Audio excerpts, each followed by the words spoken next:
And hello everybody once again. It's been a while indeed.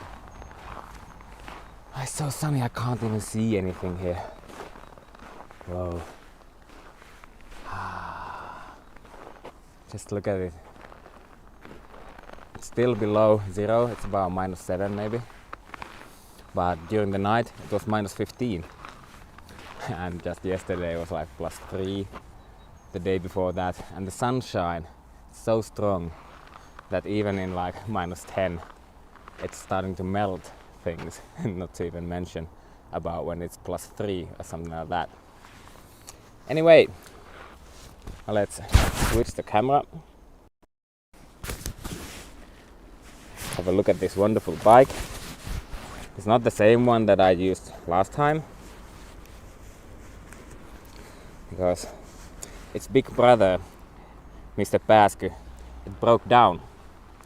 Damn it, nothing lasts 85 years anymore.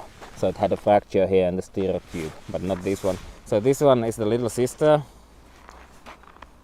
Neiti Pääsky, made in 1941. So today it's celebrating their 81st birthday.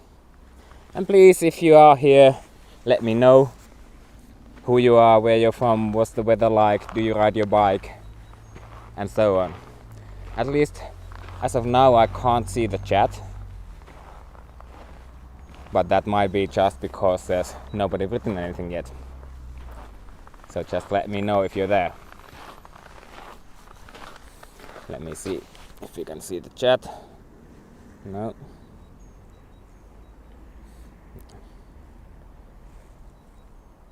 Let's try this.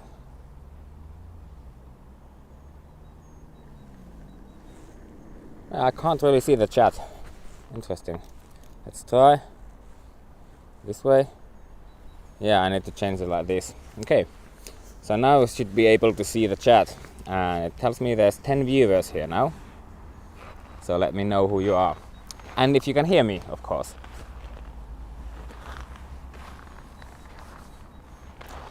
So the spring season is starting. Oh, now I can see the chat. From Jäälimoy, hey Lord Jashin, hello JDVM086, and Ziza and Introvert. A lot of ice on the ground and not a lot of snow over there. Here you can see, for example, what they've already done in preparation for springtime. So the edge of asphalt is somewhere here. So this is the edge of asphalt, and now I'm standing on the ditch. So they've already cut snow away and blowed it up there, so that when this snow starts to melt, and all of that snow over there starts to melt, it doesn't flow onto the bike path, and then when we have the freeze and thaw cycles, it wouldn't freeze there. Same thing here. As you can see, it's starting to melt here, at least a little bit. Moro Juha, greetings to Kempele. Zdenek from Czech, welcome.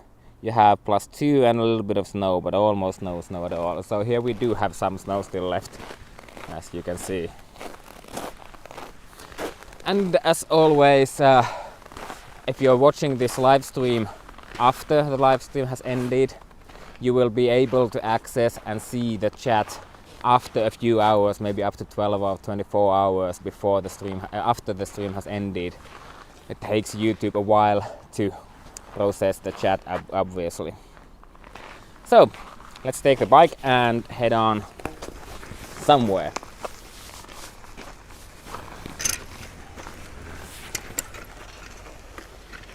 To this almost brand new underpass, which is 14 years old. Up there you can see the year, 2008.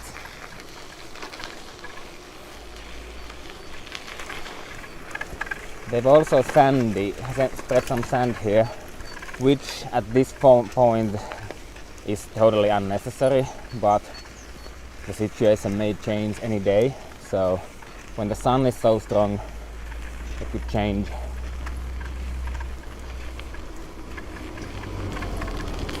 Change fast. Interesting now what's happened here. You shouldn't have that kind of mid wall, but that's because they have also plowed the snow from the left side, and they've also plowed a little bit of that ditch so that the snow and the melt wouldn't come onto the bike path. Such a beautiful day. We're now heading, we are located about 6, 7, 8 kilometers south of Oulu in an industrial area which is just starting to build up, so there's almost nothing here apart from a couple of car dealerships, but I guess soon this area will be quite full. Hello Flexen! Yes, there's quite a lot of sunshine and it's difficult to keep my eyes open. I should have taken my sunglasses with me, I guess. But I did put on some sun cream. Because you know, even if it's March and the sun's still up, maybe, I don't know, 8 hours. I think the sunset is about 5 p.m. now, so there's so much snow here and it's so bright still. Well, not on the roads, but here on the bike path it's still so bright that it reflects the sunlight and it can really give you a sunburn. That tall building is called Sirius, says Lord Jasin. Yes indeed, up there in the distance, surprisingly tall in Oulu scale. How many floors is it? Do you know, Lord Jasin? 13, 14, 15, 12. And we've got redesign for all from Toronto. Here you can see some freeze and thaw already, at least here in the underpass. A little bit of ice. Not too bad.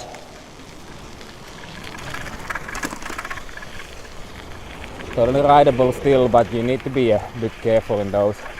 And the problem in these underpasses is that, as you can see, it's a bit darker up there. So the snow starts to melt from there, and especially when the snow is dirty, it's also darker, and thus it collects the sun's energy much faster. And it drips down here and can produce some ice like this, which is not so good. So as you can see, not everything is perfect here in Oulu. Now let's continue. Uphill, uphill, uphill. You know, I sometimes joke that we've got the biggest underpasses, the biggest height differences in Oulu are in underpasses, where there could be multiple meters of ascent in one single uphill.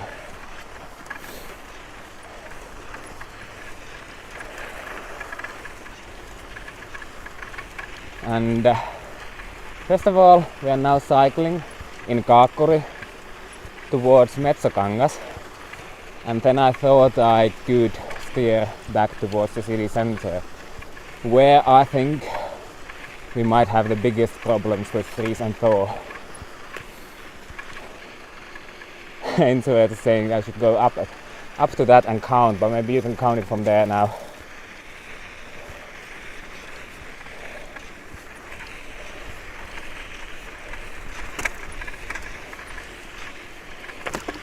I'm not gonna go there right now. So it's a little bit past 1 p.m. now here in Oulu, even though there is a clock ahead of us that says it's 16:01. I don't know where that comes. And now there's some idiot with the BMW parking on the bike path and then walking wherever they wish. So over there on my left, that's a school. Seems to be still quite a bit of bicycles parked in there. And here you can also see they've cut the walls, the snowbanks, quite a bit.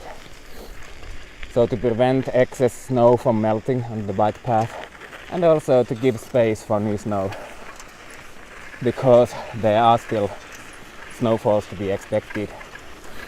And and that's your school, says Lord Jashin. When did you go to that one?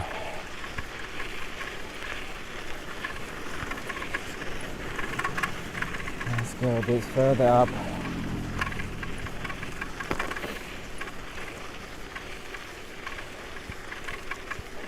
And we've got a couple of mobile phone zombies here. Oh, just one. It's surprising how good condition even this is like the lowest quality maintenance class, and then we are joining the best one where we are now. Can you see any difference? There's a little bit of melt starting to form here on the left, and that's about it. Let's go to right. 2005 to 2007. So let me count, 15 to 17 years ago. That's been a while. Which grades, mitä luokka-asteita, which grades were there? Are they one from like 1 to 6, 4 to 6, 7 to 9? Or do you even have those anymore? And here you can also see how they've cut the snowbanks and pushed the snow even further. So there's a lot of more space for new snow to appear and to be pushed on.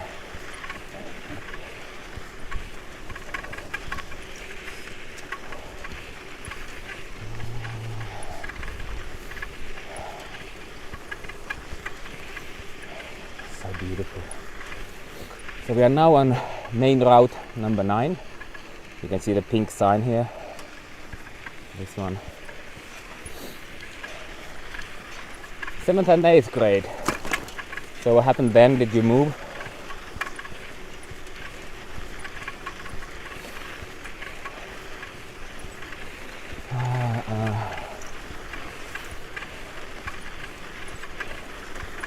Yeah, it's important that they keep on cutting these snowbanks so that they don't become too tall.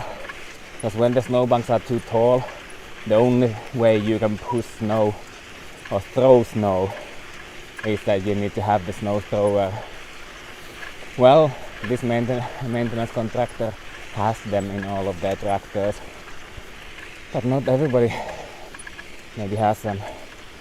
So I used to bike here from Oulu. So what's that, like 2 kilometers? How was it back then? Were the bicycle paths in good condition? That's Lord Jashin saying that they used to bike here from Oulu to the school that we just passed.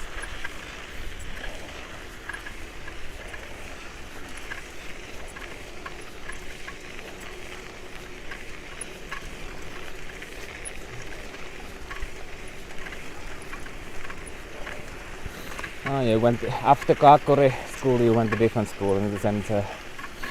Yeah. Which one?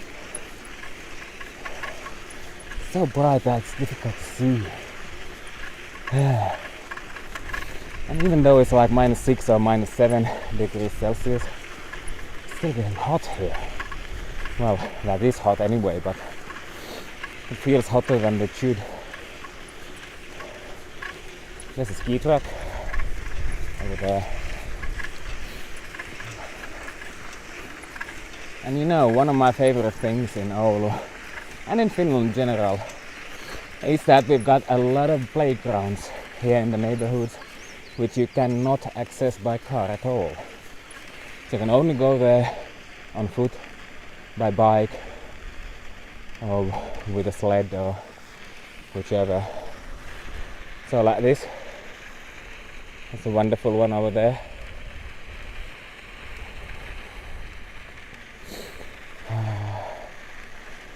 Jandra Lyun is saying that their town has a bicycle ban. I'm sorry, what? Why? Why in the hell? Which town is that? Where is it located? Oh, we seem to have hit the kids' rush hour. They're leaving the school now on bikes. Would you look at this?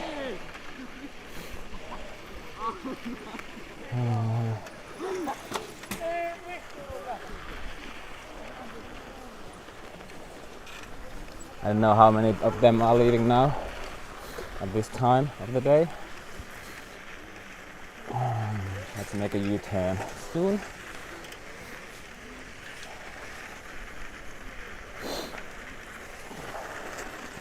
Let's do this. And see, it's 9.6 kilometers to Oulu. We're in Metsäkangas, close to Metsäkangas school. And there's some kids cycling home from school.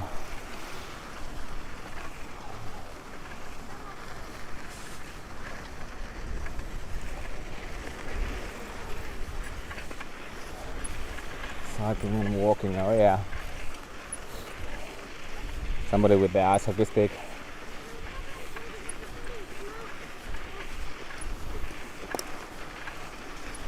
Not much people.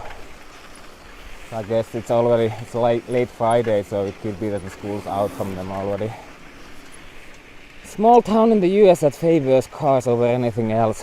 But how can you, legally, how is it even possible to ban bicycles? That's Jandra saying that they have a bicycle ban in their town, which is really interesting. Let's go through from here. Kiddos leaving school. It's so empty here already.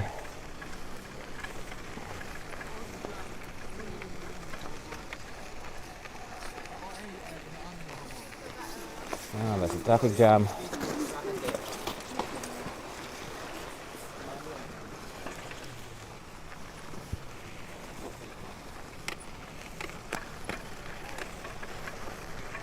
That's a lot of the parking here.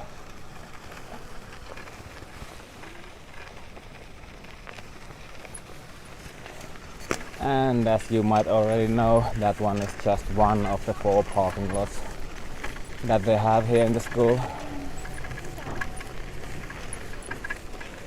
And way too many cars here as well.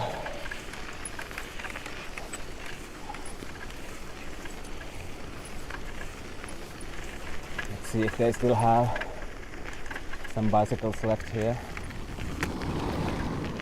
in the other parking lots.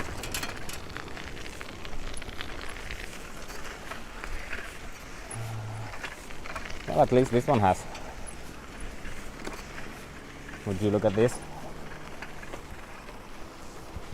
It's also school bicycle parking.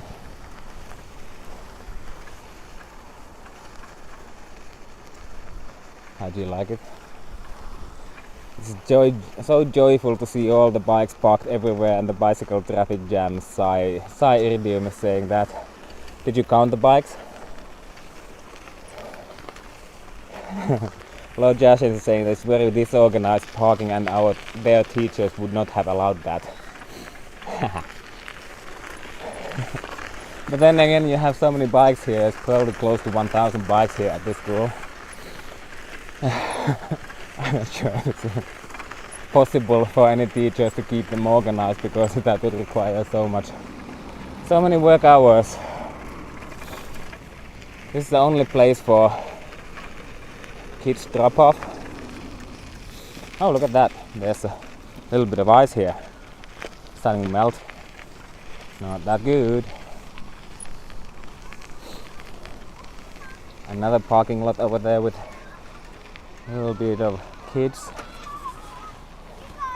on the playground. So they have their recess now. That was already, somebody's waiting over there. And they are going here all by themselves.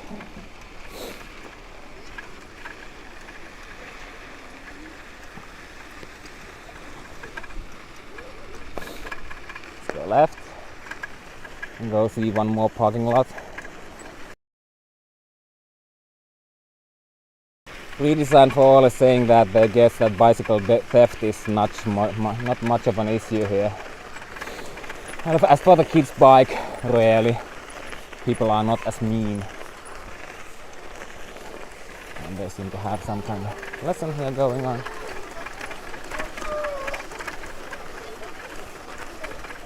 Outdoors lesson there with the teachers. I don't know what they're doing.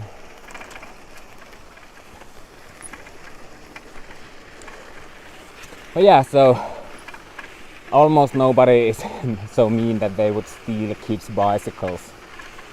Then again, I'm sure it happens. But again, especially to the US and Canadian viewers out there, many of those bicycles are still locked. They have integrated frame locks, much like my 81 years old bicycle also has, as you can see. So there's a lock here with the original key in there still, if it just focuses. So that's an integrated frame lock. So many of those bikes have them. So if you're just looking quickly, you might not be able to see that. Then again, many bicycles are totally unlocked, and that doesn't seem to be an issue.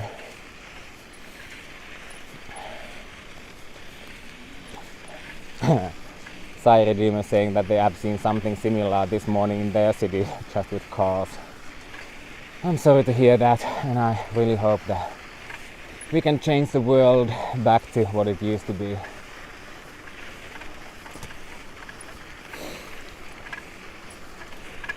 Yeah. Lord Jashin is saying that their bicycle was never stolen from the school property and they never locked their bike. But once it was taken from a shop bicycle rack when you left it there overnight. So it was stolen when it was in the shop bicycle rack when they stayed on their friend's place for the night. Oh, that sucks. Was it anything valuable?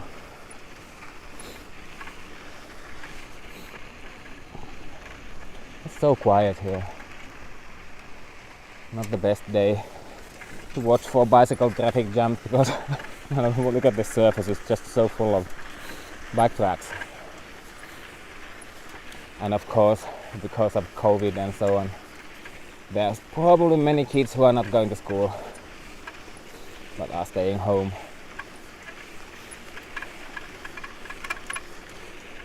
They're saying that the school property is so busy and the bicycles are there just on the day, so it's not very common for them to be stolen then, indeed.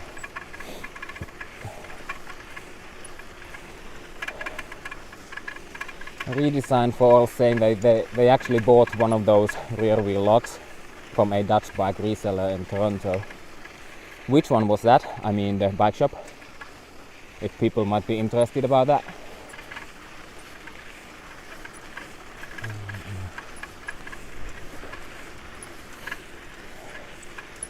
And exactly, like when you have like Redesign for all saying that it's so many bikes over there, it's less likely that your bike would be stolen.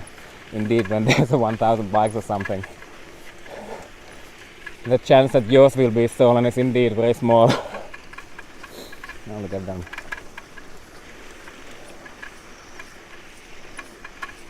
Yeah, let's cut down and go this way. So here we are in a middle of a car-centric suburban hellhole, but it has an integrated internal bicycle and pedestrian path network. Paths like these, when you're using these to get to school or go to supermarket and so on, you rarely encounter any car traffic. And most of these single family homes and the streets that lead to them, the streets are dead ends for motor traffic, but not for people walking and cycling. As you can see in a moment. So Redesign for all saying that the Dutch bicycle shop in Toronto was called Go Dutch, and they would highly recommend them. So yeah, of course that kind of integrated frame lock or rear wheel lock, whichever you might want to call them, of course it doesn't prevent anyone from carrying your bike away, although there is one type of rack where you have a metal loop that you can insert to that frame lock. So basically that also blocks your bicycle from the frame. But anyway, for regular bikes, if it's not rideable easily, not many people would bother stealing that kind of bikes. That's another residential dead-end street for motor traffic, but not for us. But now, I think we could head on back towards the city center. It doesn't look like much of a freeze-thaw cycles have been here at all. And like I told, or like we discussed yesterday with a couple of my friends, the difference when you're closer to the seashore could be huge, or to the city center. But that of course highly depends also on the time of the year. Especially in the beginning of winter, when the sea is still not yet frozen, it's a huge heat pool that warms up the surroundings and works the opposite way in the springtime. It could be that all this snow here, there's like a meter of it, could have melted, and then let's go this way, and then the sea is still frozen and even safe to ride your bike on.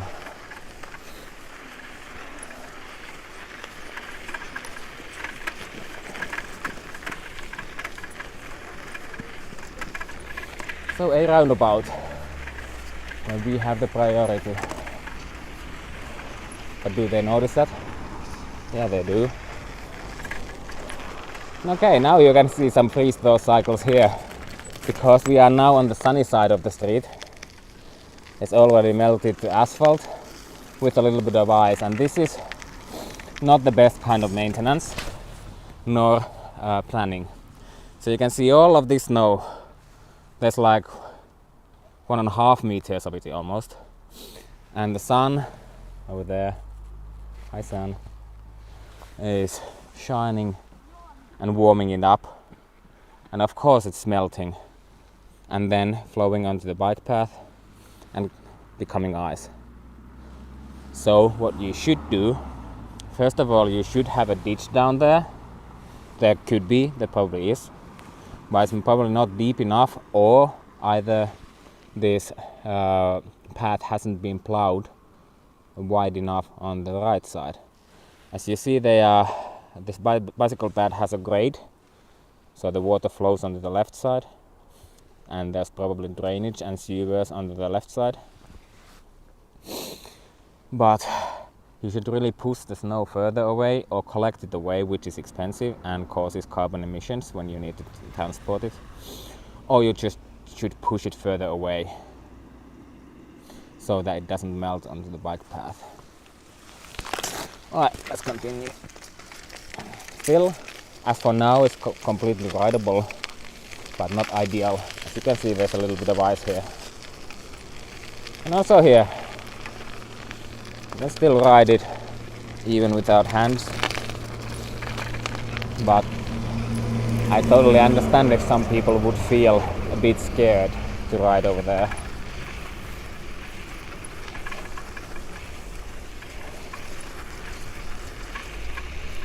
Buddha saying you got this. I hope I do. Hi Buddha, where you from? What's the weather like there? Can you ride your bike over there? Let's go right towards Oulu. 9 kilometers to the city of Oulu. Let's go there.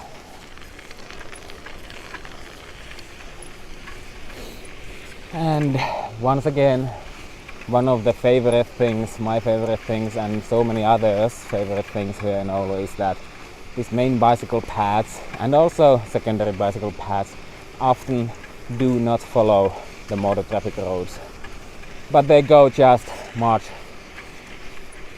more direct routes through the green areas inside the suburban hellholes areas. Maybe you can see some houses there behind the trees. There's a lot of them, I mean. And probably every one of them has at least 2 cars. Some probably 3. Hi Buddha, you're Australian. Oh, so how's the weather like there? It must be hot. Always good for a bike ride.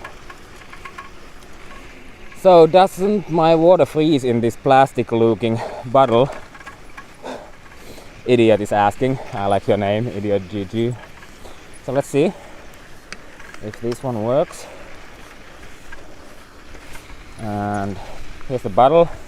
It has a little bit of cork, the material cork in it, so it should be good in negative temperatures. Completely drinkable. It's not even cold yet. Let's put it back and then take the gimbal back. So I have this kind of clip-on place for my gimbal here, which seems to work at least adequately. Yeah. So for these temperatures and short bike rides like 3 hours or whatever, you don't really need anything more fancy. More kiddos coming from the school even with their skis.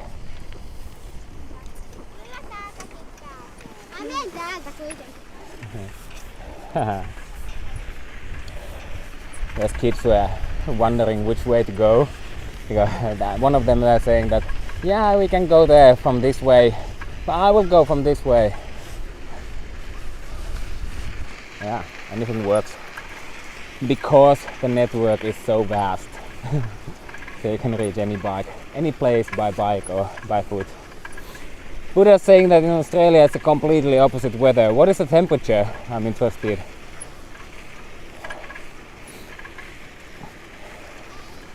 Moi. One of the kids saying hi over there. They're now in shadows. The difference in temperature is huge. With a little bit of wind blowing here. And I guess it's now about 1:30, 1:35. A few bikes over there also still. And well, a little bit more over there. Much more bikes over there. Now I believe that school also has like 5 other parking lots on the other side of the building. Oh, look at them kiddos.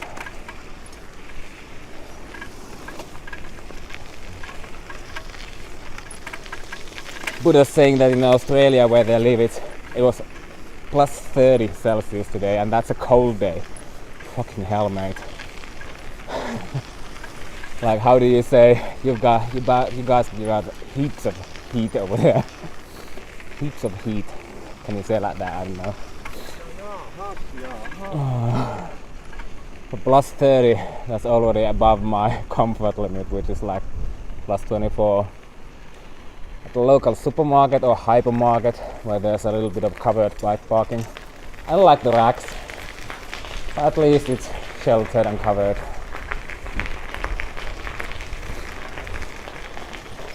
And then there's a giant sea of metal boxes. I don't want to go here. City market. Let's go away from here.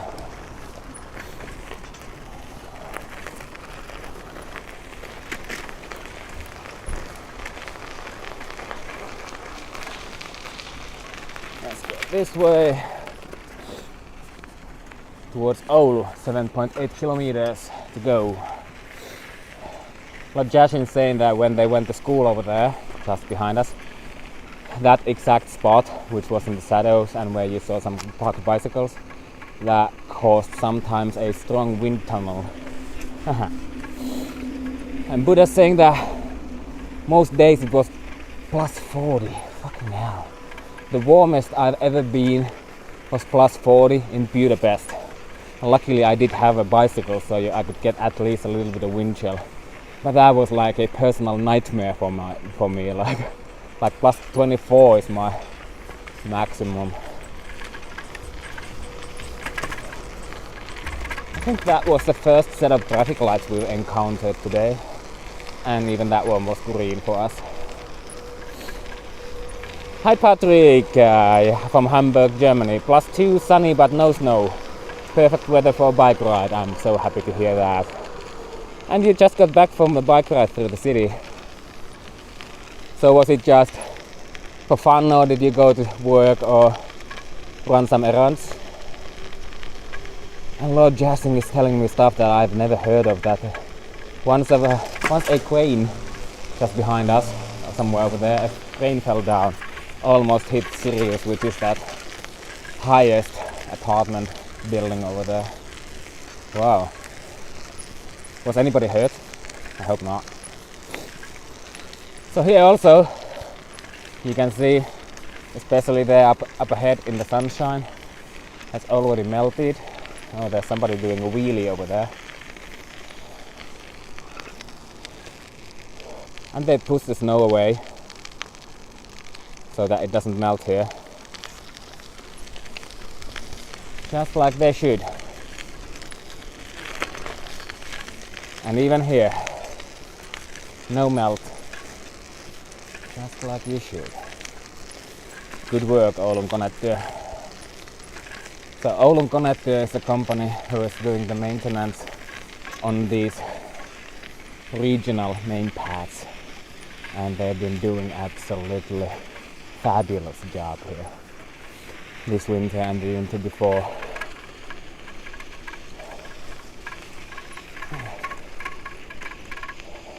Lord Jashin saying that nobody was hurt when the crane fell down. Happy to hear that.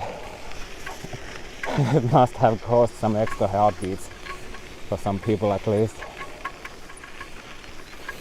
More melt here. Still, I would say overall quite good. And as we are getting closer to the city center, I'm expecting us to see more and more of this melt, and maybe also ice. So the edge of asphalt is somewhere over here, and there's still plenty of space to the right of me, and that's a lot of space for new snow to be pushed on. But more importantly, when that snow starts to melt, it doesn't flow onto the bike path. Now there's a huge uphill. I wonder if my 81-year-old bike can do it. Let's clip on this. And there we go. Putting my both hands on the handlebar for the first time. Sorry for the tilted image.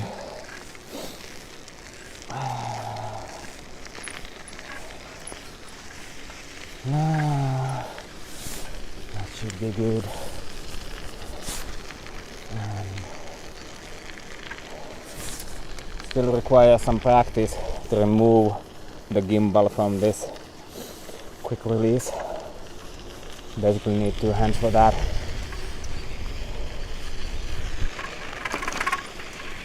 Now we're back on, so we are heading now back to the city center from Metsäkangas and Kaakkuri on this beautiful sunny day when it's still like -6 or -7-ish, but at night it was -15, and before that it was more like +3 and really sunny, so that has initiated the melting and thawing process. But at night it's been freezing, so there's been a lot of that freeze and thaw and freeze cycles here as well, but with good maintenance and enough space for snow and just enough maintenance. It doesn't seem to be a huge problem, at least for now, but I am expecting that we will see something worse when we go closer to the city center.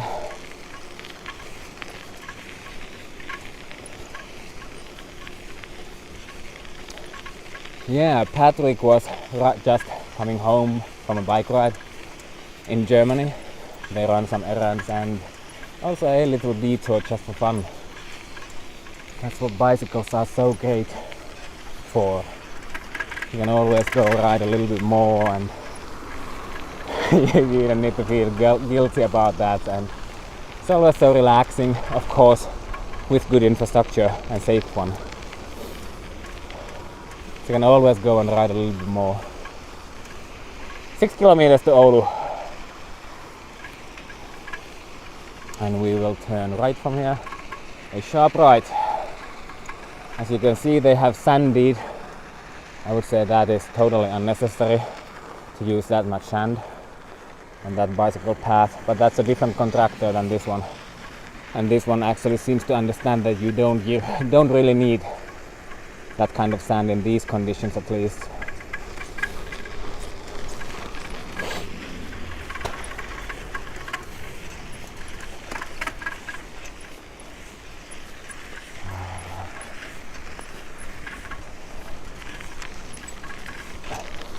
A little bit of ice here again.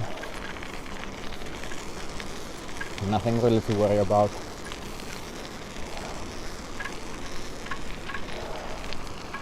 It feels kinda fun to be running, not running, but riding on asphalt once again. And in case, I don't know if you can hear it, but this bicycle actually does have studded tires. Not that I would need them here at all, but a couple of months ago I traveled to Sweden via the north, so I took a train from Oulu to Kemi, but there is not a train connection that you can take from Kemi to Haaparanta and Tornio, which is about 25-30 kilometers. Yeah, you can take a bus, but I didn't want to, and I had a lot of time, so I took this bike with me, and I couldn't count on the maintenance over there because it's not Oulu. So just in case, I changed a bit more grippier tires on this bike, and I haven't been bothered to change them back.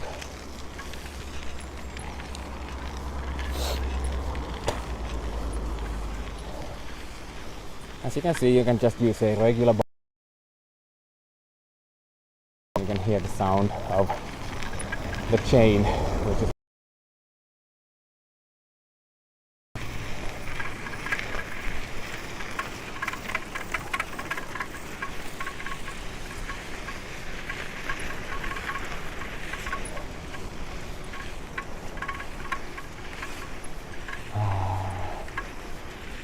and even here where we are following a main arterial street or road for car traffic, you almost can't even see it from behind that snow wall. You can see there's a couple of cars over there. So at this time of the year, when there is a little bit of snow, it also acts as a sound barrier, making cycling even more comfortable. How's that? But in the crossroads or junctions, it's important that the snowbanks are not too high so that they don't interfere with visibility. So there is a rule to the contractor saying that within 5 meters of the junction, the snowbank's maximum height must be maximum 50 centimeters. Buddha is saying that unoiled chain still sounds better than theirs. Yeah. Maybe your chain doesn't like the heat.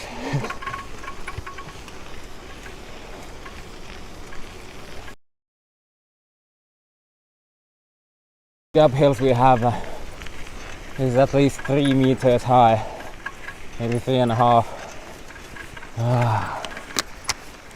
I have the clip again, let's use that. I'm starting to learn how to use it.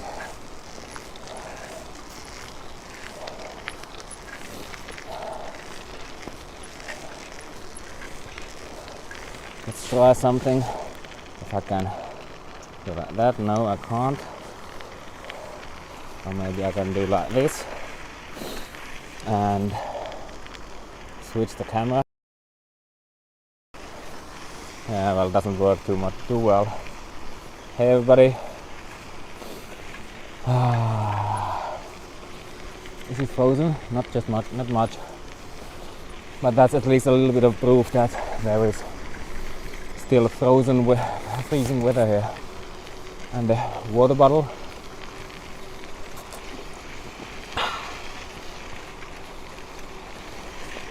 works. So Buddha, what does your weight have to do with how the chain sounds like? Haha. And Patrick's saying that that's why their bicycle has a belt drive. Yeah, belt drives are amazing. From what I've used them, I don't have that on any of my bikes, but I'm sure that would be good, and I have ridden and tried several bikes with belts. You know, there is a Oulu developed and manufactured new cargo bike called Ouka, O-U-C-A, being published today. That one also has a belt drive and automatic transmission.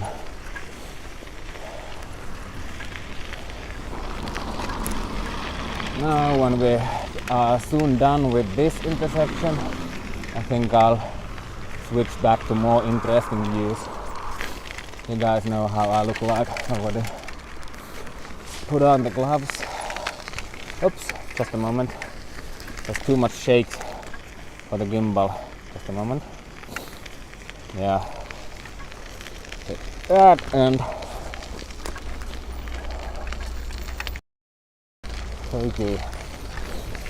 shaky, sorry about that.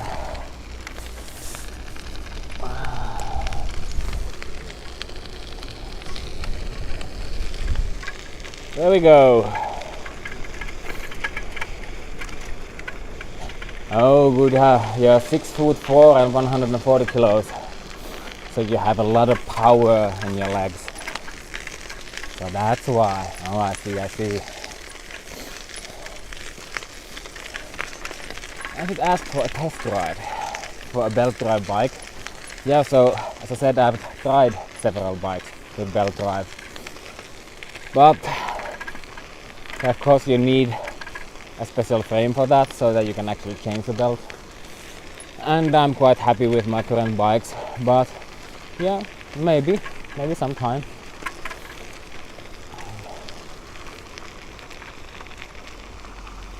We have to yield here. Let's go this way. And then here. For the new cargo bike, yes, of course I will. I already have tested it actually. And I was planning, exactly, like you said, Patrick, I should stream it. So yes, I should. And I'm hoping to be able to do that next week or the week after that one. And that is a heavy duty cargo bike with like 700 liters capacity. A 3-wheel one. So that you can take like 8 kids on it. And you can use them in daycare and so on to take kids for a ride or kids to new places and so on. Or you can use it as a, let's say, industrial area tool instead of a van with all your tools or whatever you need and so on. So I'm really looking forward to see how they succeed with their bike.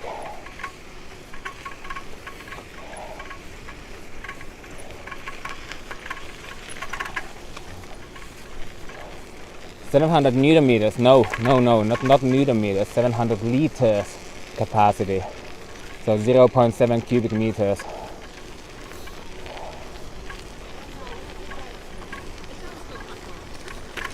There's somebody building here something.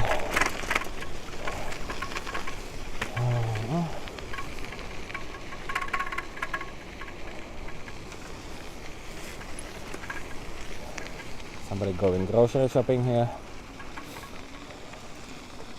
I think probably she's a bit older. And look at the bike.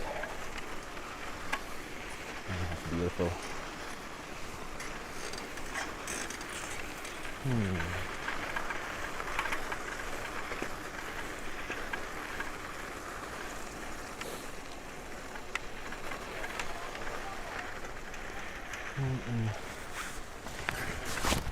Anteeksi.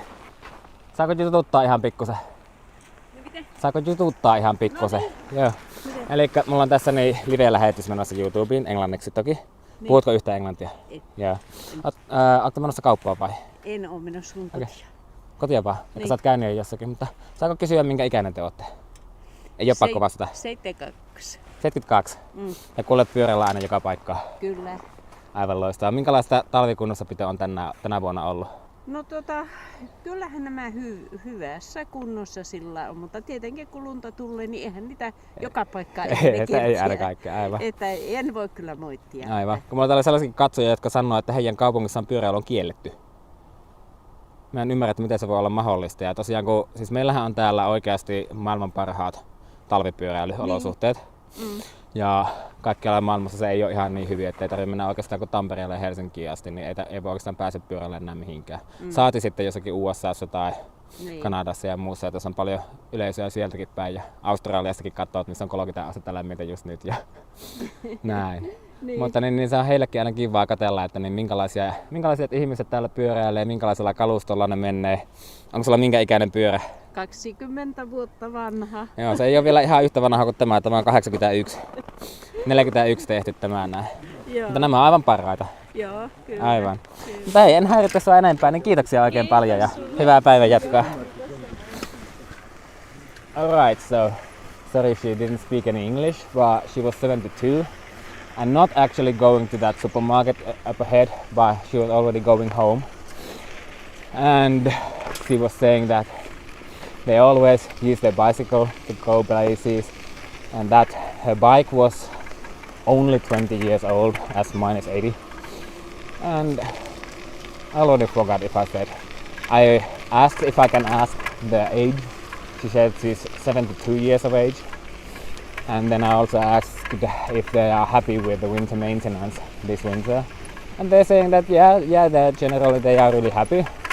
And of course, when there's a lot of snow coming, it's understandable that the machines and maintenance crew cannot make it to every single place at the exact moment. But generally, she was really happy. And I was happy that she also agreed to talk with me. It's also beautiful. I don't know if you saw the smile on her face. That's what you get when you cycle.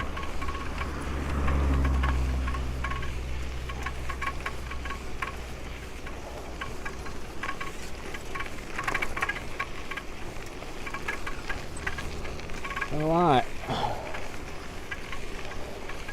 Let's continue towards the city center.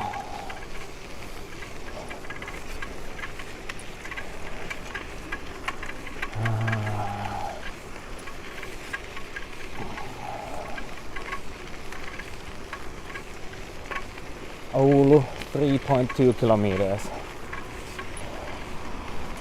Yeah, like Buddha is saying, she seemed happy. Yeah, that's what bicycles do. And generally being outside and moving about, using your own muscle power. That's beautiful.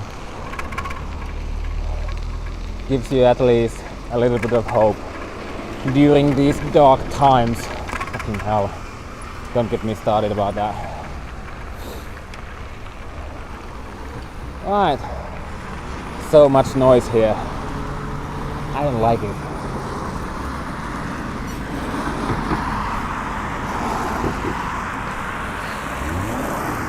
One thing I don't like are the back buttons, but we don't need to use them right now at least. Okay, let's go.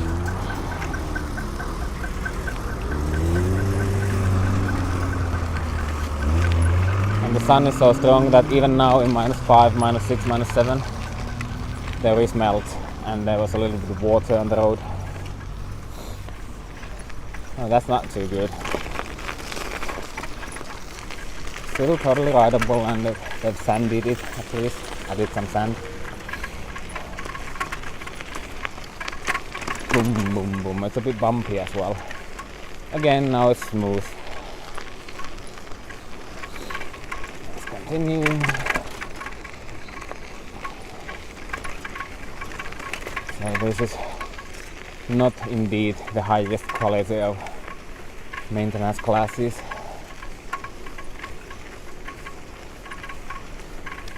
And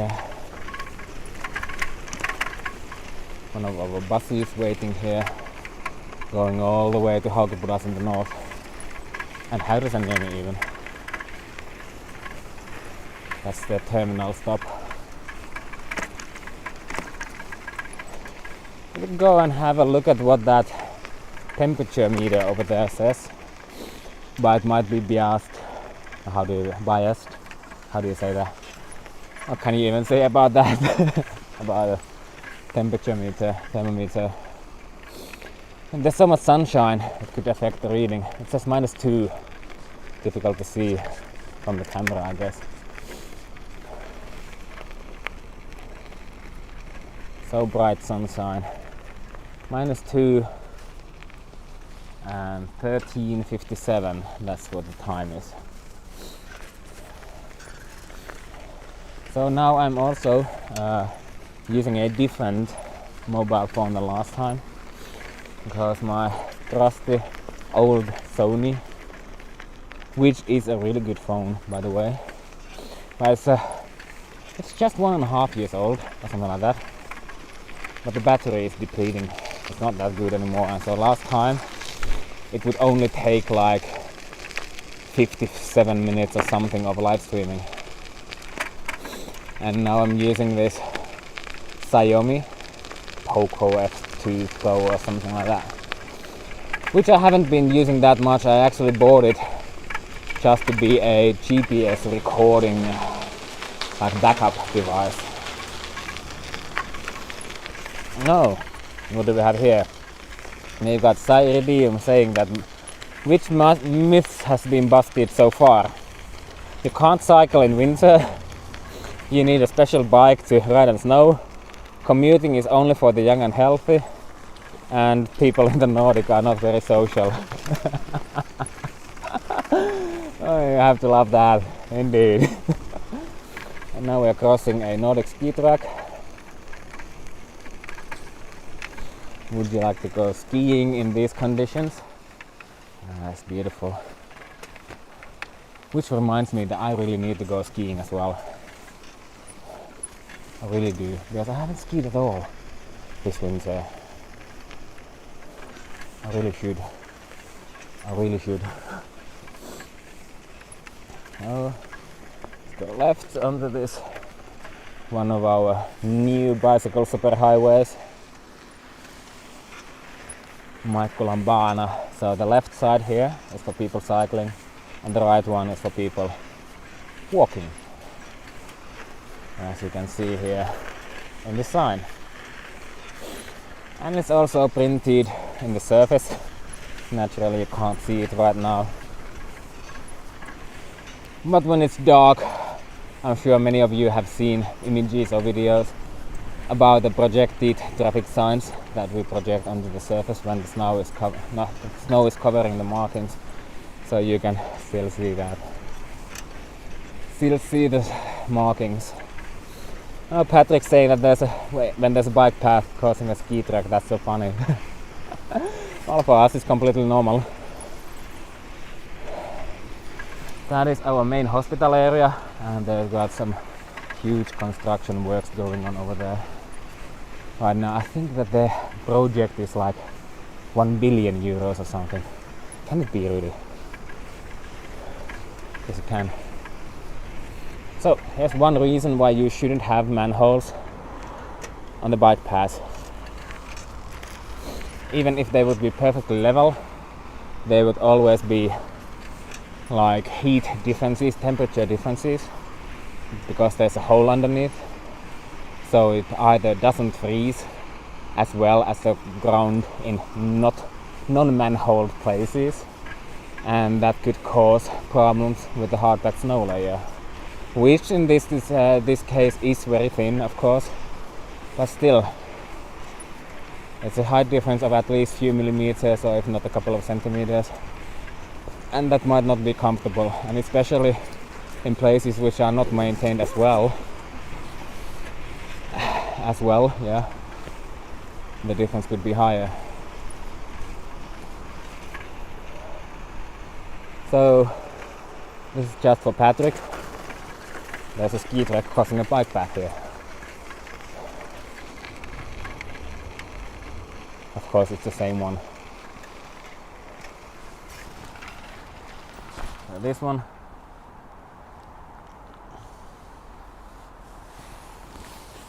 And over there.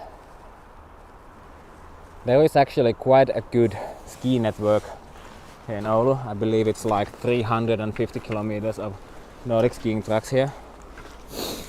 And since, for example, that skiing track comes quite close to this huge working area with the hospitality and hospital and many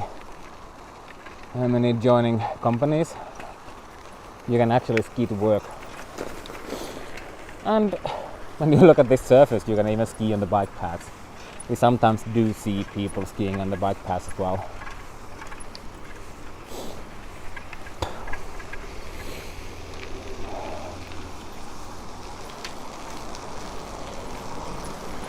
And up ahead we can see something really important.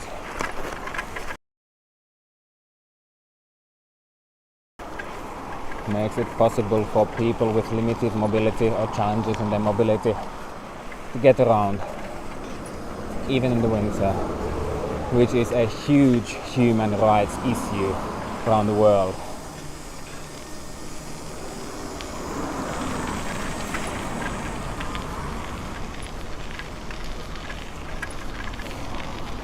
So I'm not sure how well that is managed in other wintry countries, but when I've been in other winter countries, let's say USA or Canada, oh, we have maintenance up there. I haven't seen a single person with limited mobility outdoors. And imagine if you have to spend your whole winter just inside because you can't get out. Oh, look at this freshly plowed surface. And I'm the first one. This doesn't happen often. I mean, just let's try to catch them, but they are just going too fast, I guess. Especially for this old lady.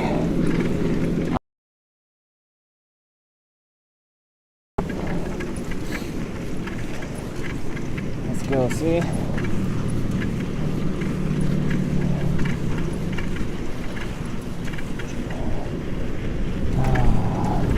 Saying that transmission is unstable due to a weak network connection. I hope you can still hear me.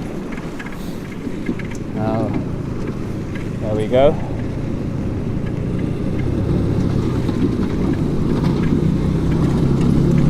Just look at that.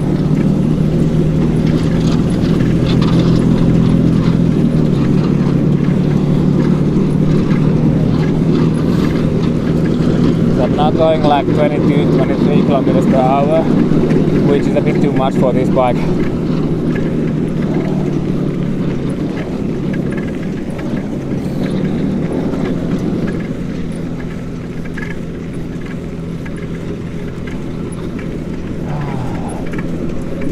Ooh.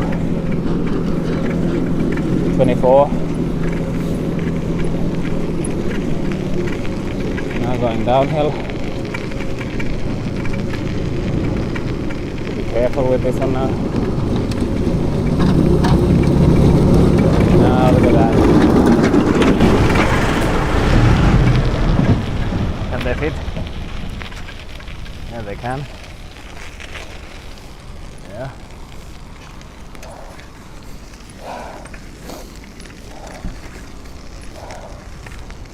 So they've just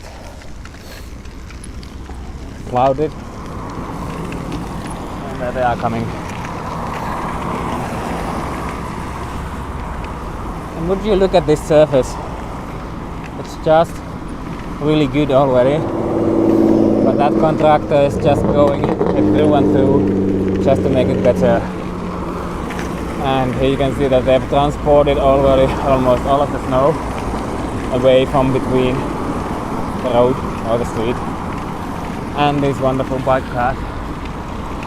Let's slow down for a second and have a look.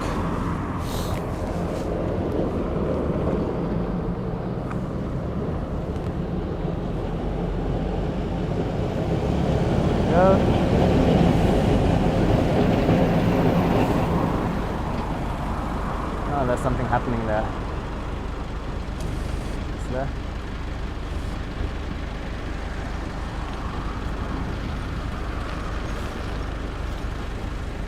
Let's go and have a look.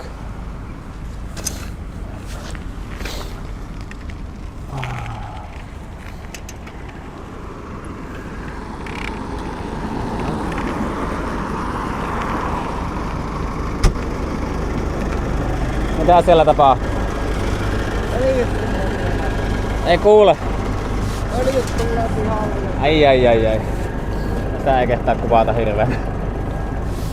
Just look at this surface here. So beautiful. Ihmettelekö tuo torvi jää silleen pyörimään aina kun vetäisee tosta ja päästään viluun pois? Jännä. Täällä on jotakin pihaa. Yeah.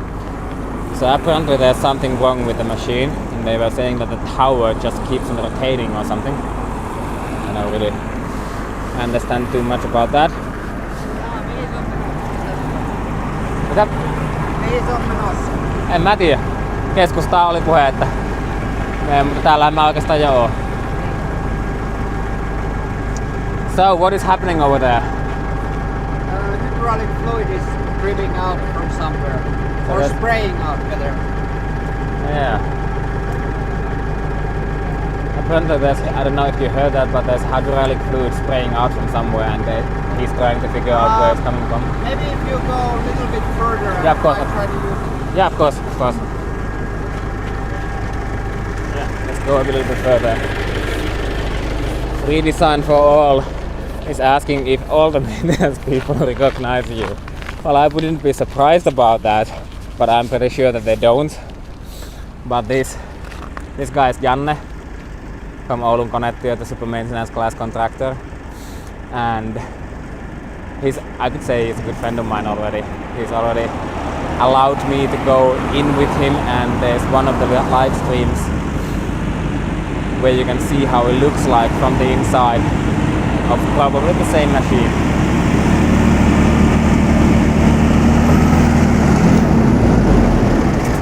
Miltä se näyttää?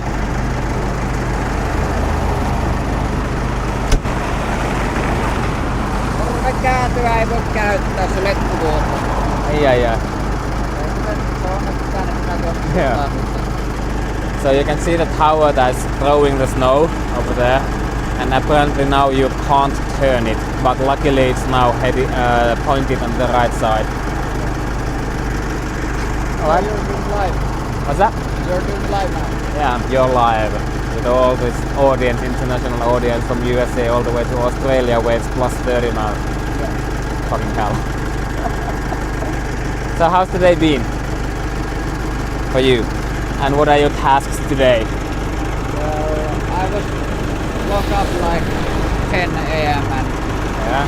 they told me to come here and clean up after use and push the sides away. Yeah, so is there anything for you to actually do here? Because the surface, at least here, looks quite good. Yeah, there have been some places where it needs to be a little bit smoothed out. Okay. Ice in a very bad way, you know. Yeah, the sunshine is so strong now that it melts stuff even when temperatures go below zero. Yeah, it does. Yeah. So, what would you say? What are the greatest challenges for maintenance people right now?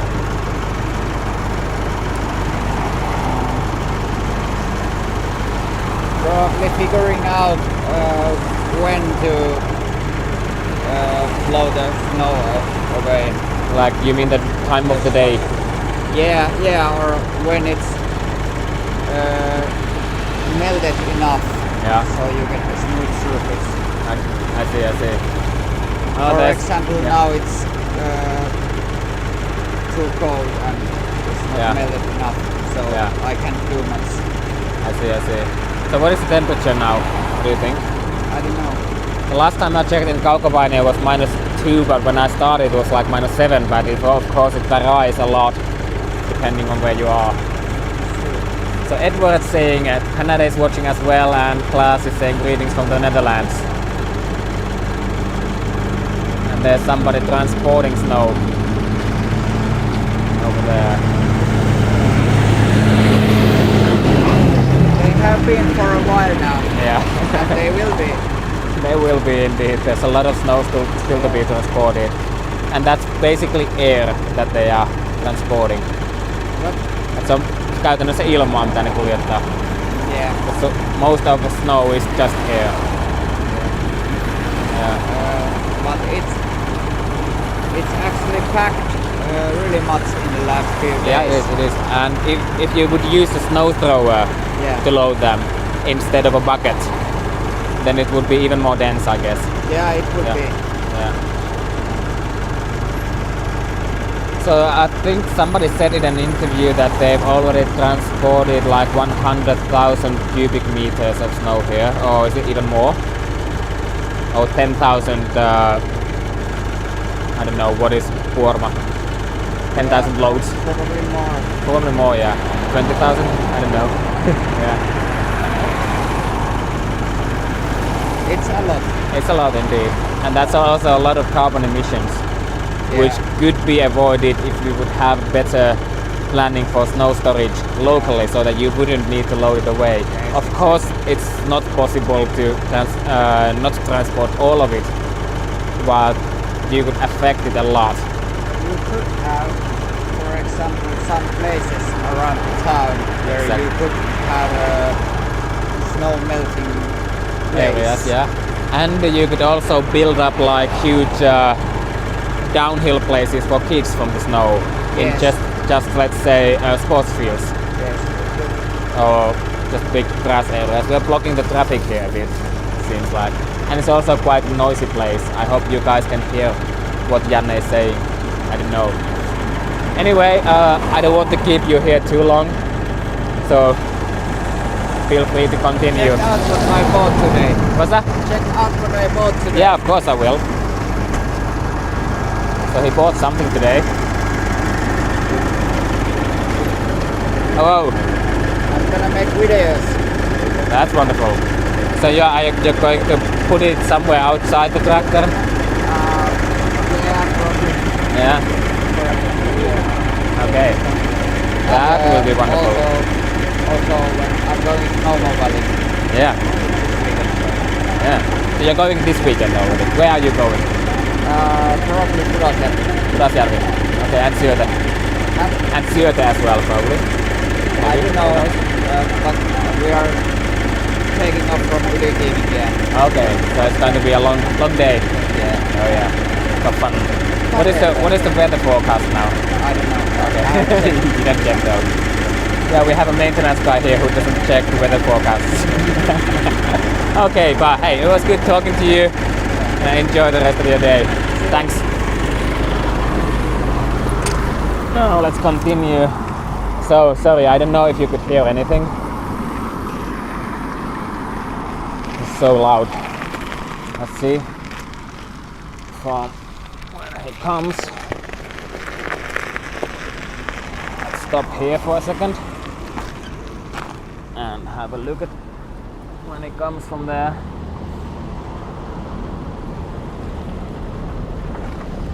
That's a really important job that they are doing.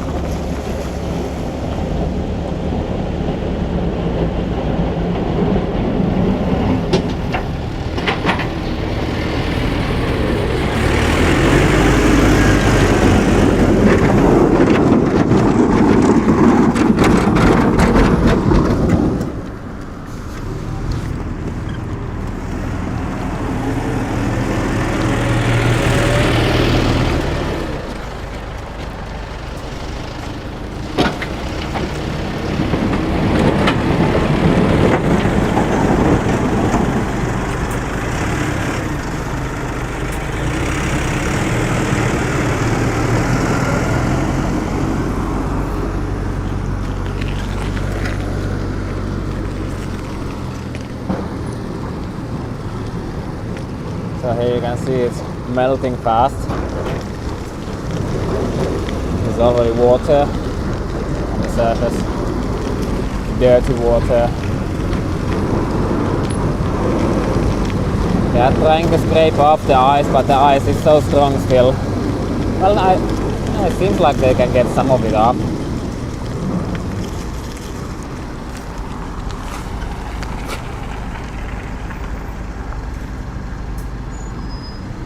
this was a good coincidence. I didn't even know that they are doing anything today. Well, I guess they have to. Still, you see there's quite a lot of ice, even with that heavy-duty machinery. Tight spot for them to turn.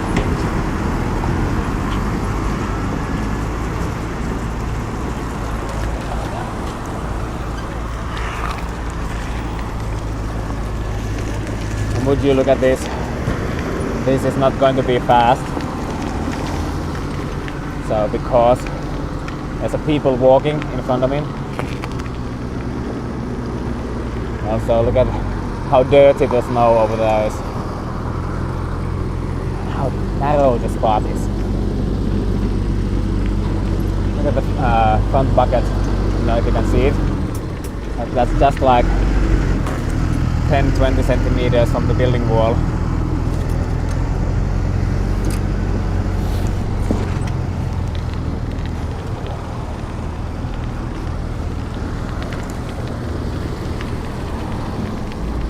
I mean, just look at that. There's just people walking up ahead over there, and there's not enough space for the tractor driver to pass.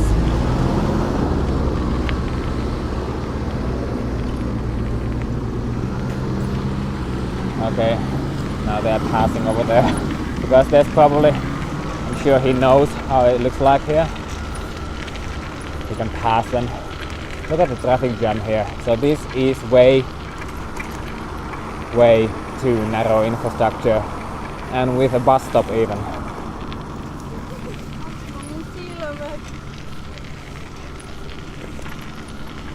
But Jashin is thinking about asking what do I think about the center campus idea.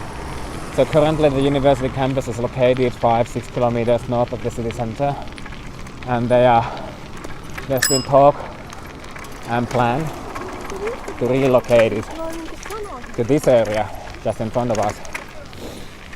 And there's a lot of talks for and against, and I can't really say which one would be good. To keep it where it is.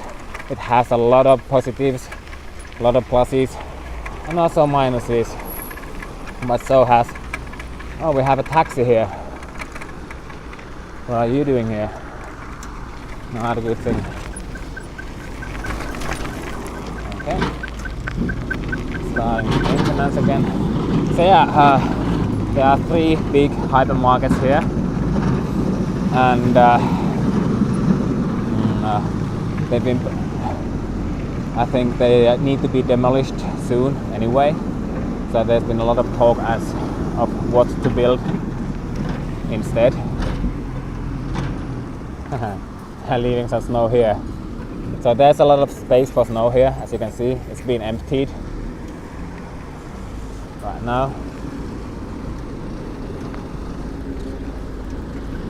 Nice. Oh, lots of people are still wanting to go in front of the tractor.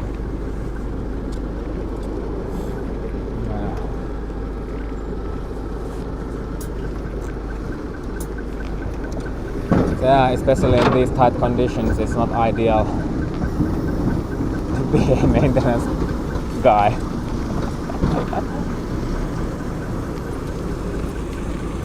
It's a tough job. Tough job, and you need to be really careful with all the stupid idiots here with their cameras right next to the machine.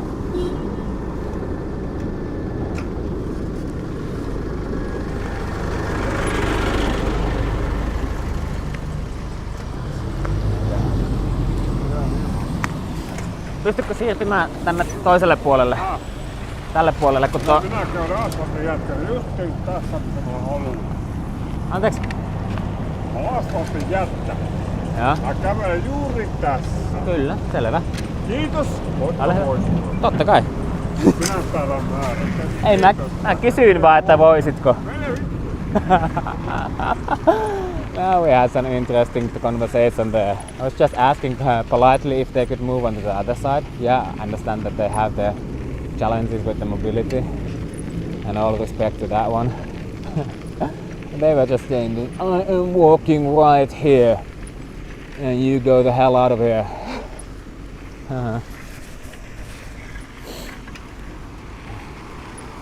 Whatever. I'm sure they have their challenges in their life. It's not my problem. Oh, we have a thought car there. Yeah, indeed. Alright. Interesting things. So here, when you have the sunshine coming from the right, up from there, you can see the difference it makes to the different sides of the street. All the snow on that left side over there is so brown and dirty, and the surface is already asphalt and ice. And on this side it's completely white, well, at least mostly white, and the surface is so good.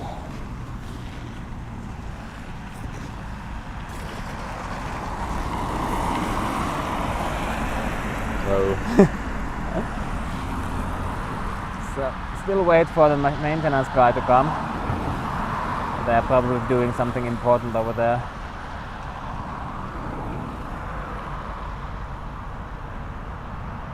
Wondering what they are doing. Interesting situations.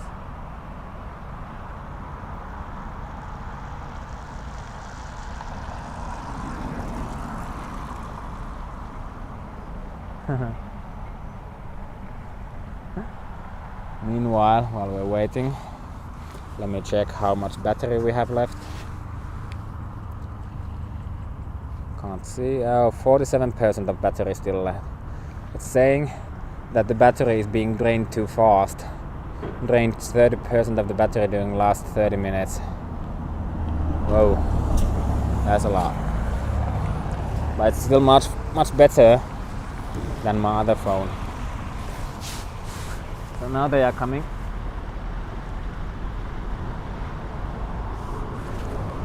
Go a bit further.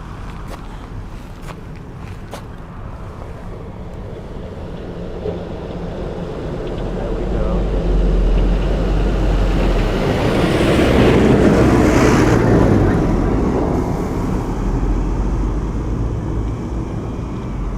Alright, that's enough of that.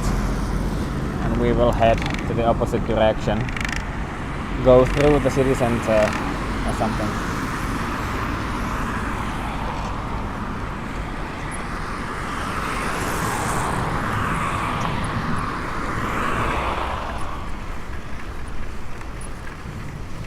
Yeah, like Edward's saying that I am correct about the person in the mobility scooter earlier, that in many places the paths and sidewalks are not cleared as well in many Canadian cities. Yeah. And we did see a couple of people with walkers here as well. Those devices that assist you when walking in these conditions, and when they are out, already from that you can understand that they can really trust that they actually do reach their goals and that they will be able to go forward. Let's go this way. Bit bumpy here. Whoa! Fucking cars. So, but yeah, I'm so happy that we do not have on-street bicycle lanes almost at all here in the city, because we would have a horrible surface with them and really much difficulties with the maintenance, because the motor traffic would ruin the hard cut snow layer. Then again, if everything would be cleared to bare asphalt with salt or something, that would be bad. I'm sure we could keep it rideable, but at what cost if we would need to use salt. So now let's go to the worst place for cycling in our city, which is the city center. You know, historically the Oulu cycling master plan was approved 1971 or 1972, I think, but that didn't include the city center. Instead, a separate plan for bicycle and pedestrian traffic was made in 1983, and they chose a totally wrong type of infrastructure solution. Now I'm going into a tunnel, and it could be that the connection disappears for a second. Apologies for that. This tunnel is due to be renewed. It's a bit too narrow.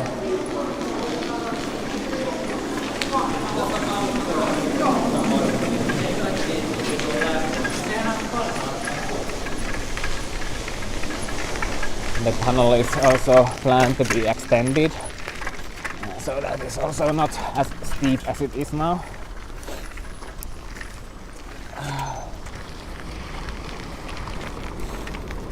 So it's going to go under this street and pop out to the surface a bit later.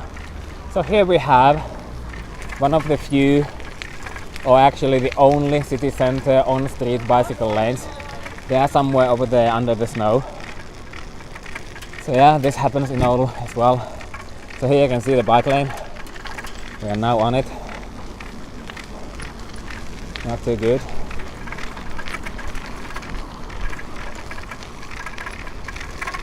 Here again, at least the surface is asphalt, whereas it's stone on the left. It doesn't really help too much when it's covered with ice. Well, part of it is asphalt, and it's, at least for now, it's completely rideable. Now again there's a little bit of ice in car traffic. Hey, no connection loss. Thanks, class. I'm surprised. Maybe they had a network station or whatever it was there in the tunnel as well.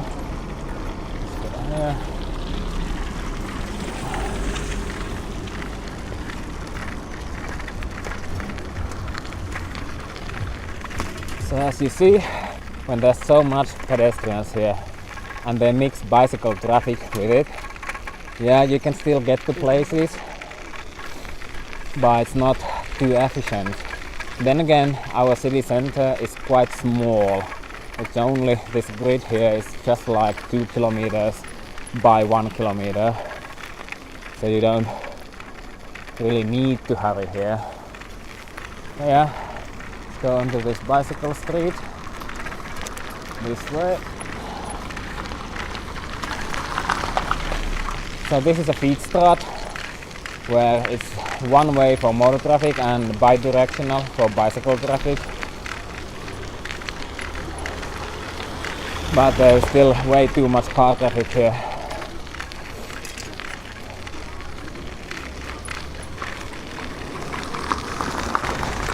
And then again there's our pedestrianized city center area.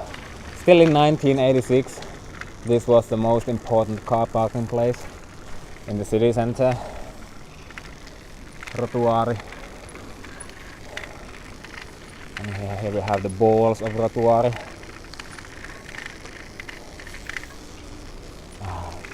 Can you imagine? There are so many cars here still. Well, 36 years ago. There's something happening with my front wheel. I don't know what that is. Let's go see if there's a lot of bicycle parking here.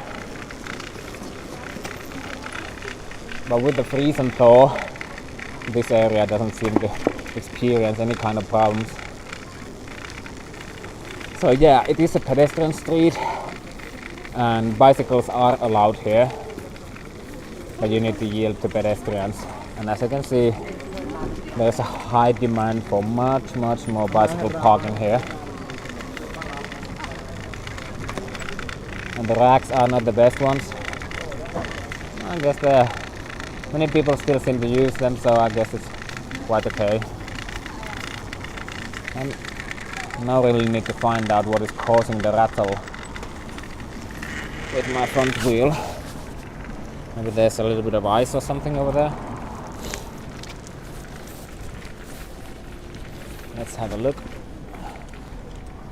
Is it? Just a moment. Maybe there's ice in there. Could be that there's a little bit of ice or something in there between the fender. At least there. The ice is quite close. I don't know. Doesn't seem to affect riding, so maybe we'll just continue. Let's go back. That's still rattling.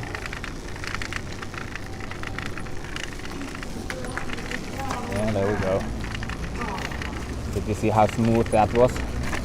And we just put that stuff in the garbage bin without touching the floor or the ground. So here's to all of you who say that cities will die and all the businesses will die when you can't park directly in front of the businesses.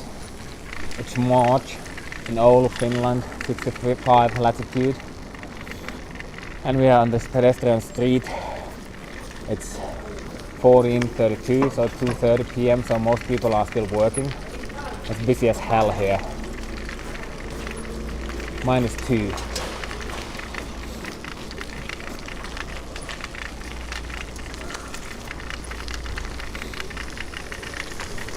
And there's not enough bicycle parking. Or totally full. A bit of ice here. Yeah, they're saying that sounds like a rattling fender. Could be indeed, and I think that it sounds like there is indeed maybe some ice trapped in there between the tire and the fender. Oh, if the fender is loose? No, it's not loose. It's not loose, no. Go away from the city center.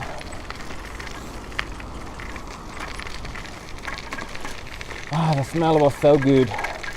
Just we passed this one amazing restaurant called Kauppuri 5 over there with the burgers. It smells so good.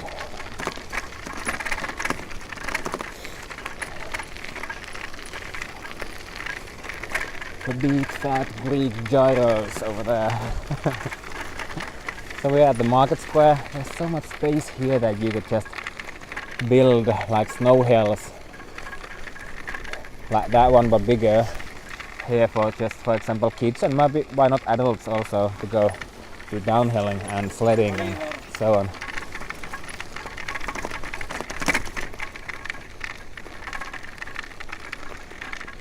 Let's go this way. Again, traffic jams here. No. Varovasti.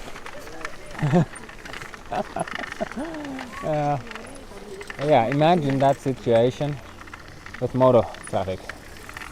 Could have been dead bodies. With bicycles, it's just laughter. I wonder what's happening here. So this is the city theater. As you can see, teatteri. There's at least one cargo bag over there.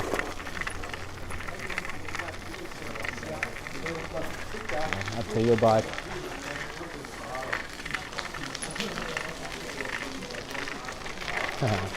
Yeah, like Buddha saying, that was a close one. Indeed it was. So here's one of the counters that we have here, and this one was actually recently destroyed by a drunk driver, yes, on a bicycle path, but it's now working again. Only 514 bicycles on this section today, not too much. Let's go see the other one, but I really need to check what is causing that rattling sound. Would you look at the sea? So beautiful over there. I know those colors.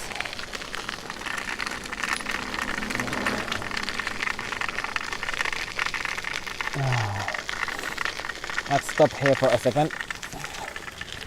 So this bridge was built in 1995 to connect the city center and the Pikisaari Island, which is a traditional industrial island where there were several sawmills and other factories, but you could only access it by boat back in 1800s and so on. So they built this bridge in 1995 only for people walking and cycling. It's so wonderfully peaceful and quiet here now. There's also a couple of bridges over there that were built in 1984 and 85. Yeah, just for people walking and cycling. Combat Wombat. They're watching my live streams from a deep in car-centric suburbia in Australia. Fucking hell. Oulu is such a beautiful place. It is. I like it here. Even with that huge pulp mill over there. I do like it indeed. And Combat Wombat is also saying that they hope to live to see somewhere in Australia designed as people oriented as Oulu. Yeah, to be fair, we could be much better, but then again, I guess you're right that we are already much better than many other places. I'll need to try to put it somewhere. I can put my clip. Where is it now? Why does it not clip? Yeah. Hope it stays there while I'm going a bit lower. Excuse me, I'm touching my microphone for a second. I'm putting it over there. Sorry about that. And going to see about the fender. Yeah, there is ice. It's ice and it's moving. It's difficult to get out from there. Let's see if I can use my keys. So luckily nothing is broken. There's just a piece of ice between the tire and the fender. And it's not wearing off anytime soon because it's quite tight in there. Tightly packed. Still loose, but not loose. Difficult one. Indeed. So I will be right back with the camera and gimbal soon. I don't know if you can even hear me now. Hope you can. It's difficult. Wow. Trying to destroy the pieces of ice with my small key. I don't really have much other tools here with me. So part of the inside of the fender is frozen and parts are falling off, and one of them is stuck there. And break it down to smaller pieces. Oh, sorry. Maybe I can already almost get it out. No, still no. That's difficult.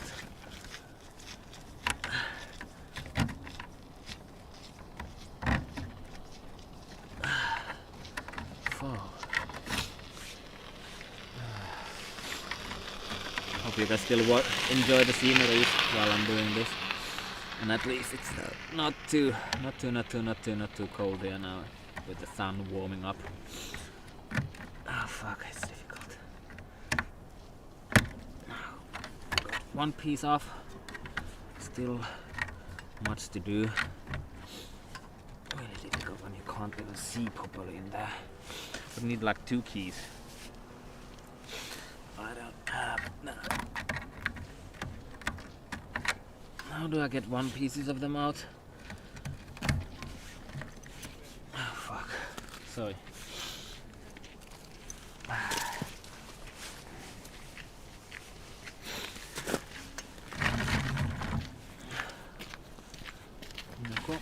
Ei vieläkään. Yes. I think we're done. Hope so, at least. Now let me get the microphone back. There we go. Put it in here. Put on my gloves.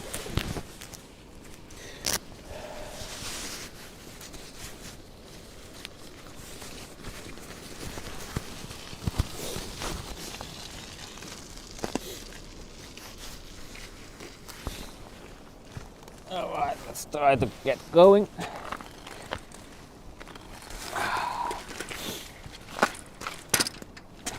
So what do we have here in the chat?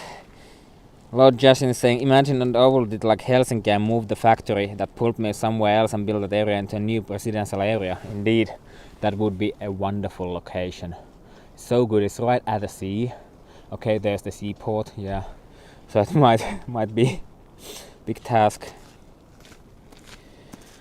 This is amazing ice mechanics. Mate, is there a bicycle towing service? No, I don't need that, no. It was totally rideable, it was just a sound of a piece of ice rattling against the tire and the fender.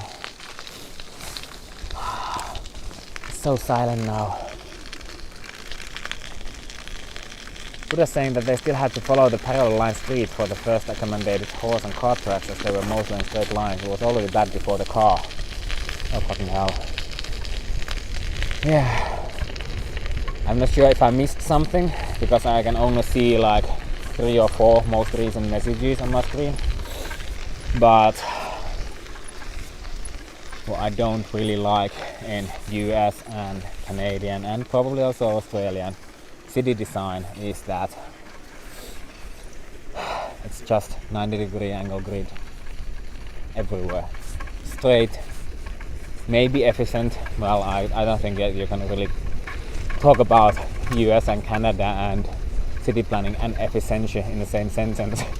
But yeah, it's so boring. So boring. It's so silent also now. So good. So good. Sorry, I'm just enjoying myself. Why wouldn't I when we have this kind of sceneries here and beautiful day and bicycle. Australian roads are bad. Up to date. You're talking about Australian design. So how much rectangular grid do you have in Australia? And do you have anything else than that?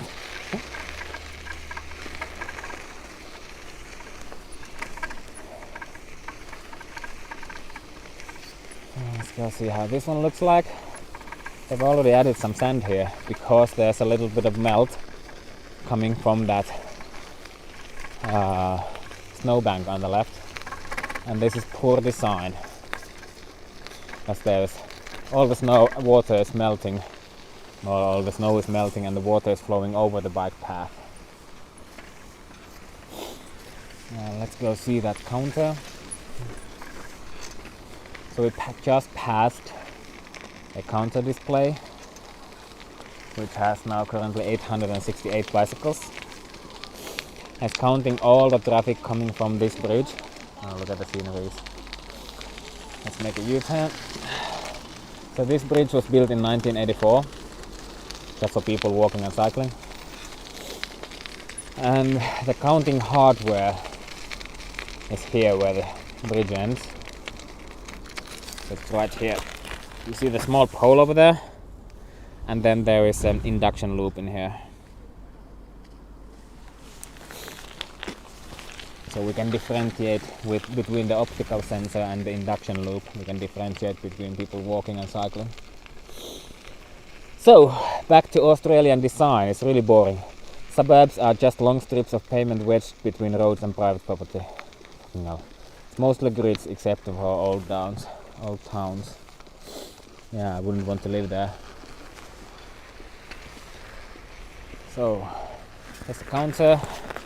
And we just recently updated these so that they will show also the top 3 by the last full hour.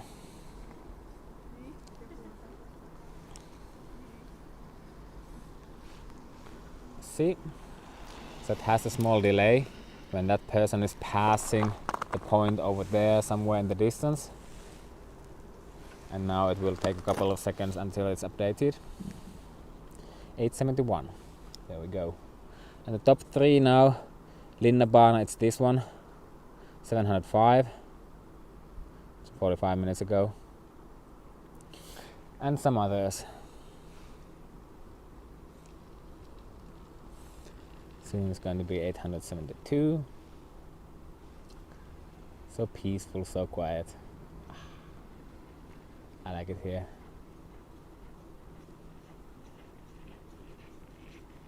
872.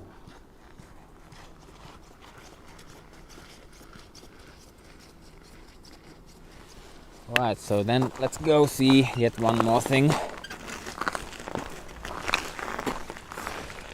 Oh, and once again about the Australian and US and Canadian street design, where you are probably also in Australia. I don't know it that well, but it's probably over there as well. That also the residential streets are so wide that they look like you could drive there 80 kilometers per hour, because you need to have, for some reason, on-street parking. No, you don't. That is public space subsidized. I don't know how to pronounce that. Subsidized. Private property, public property given to private people for free, basically. And everybody is paying for that. And it's also causing the streets to be wider, which causes faster motor traffic speeds, plus a lot of accidents, and makes the streets feel unsafe for people to live on, for kids to play on, and so on. It's just inefficient.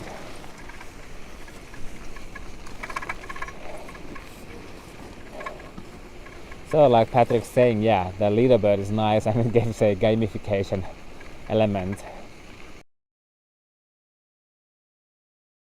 There's a bot in Twitter called Baanabot, Baanabot,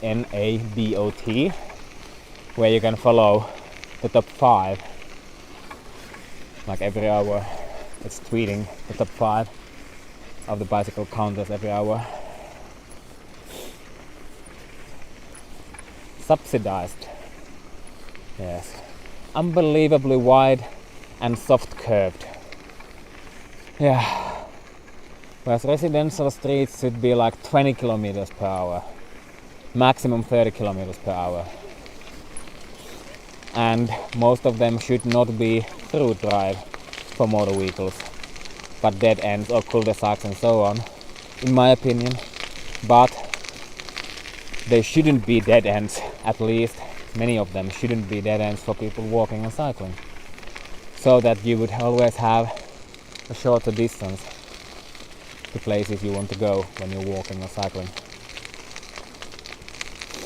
But when you make them wide as hell and soft curved, that just encourages you to drive faster, and it's a psychological thing.